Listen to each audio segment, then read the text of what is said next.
years old. I live in Shivpuri in the state of Madhya Pradesh. I am a teacher at Happy Days School. But thanks to my director ma'am who gave me this opportunity to use this app RCA. Thanks to RCA, Reading Comprehension Assistant app.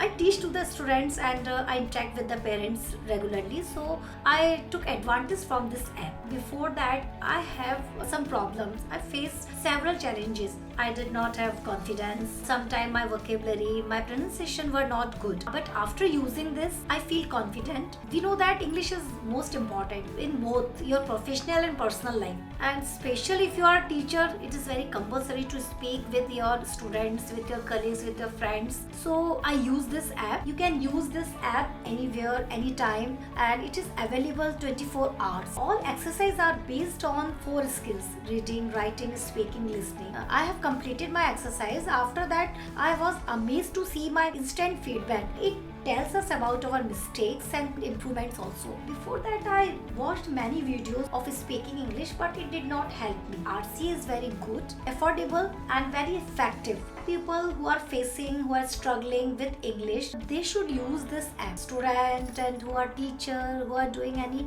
job, you should use this app. This is a very good app.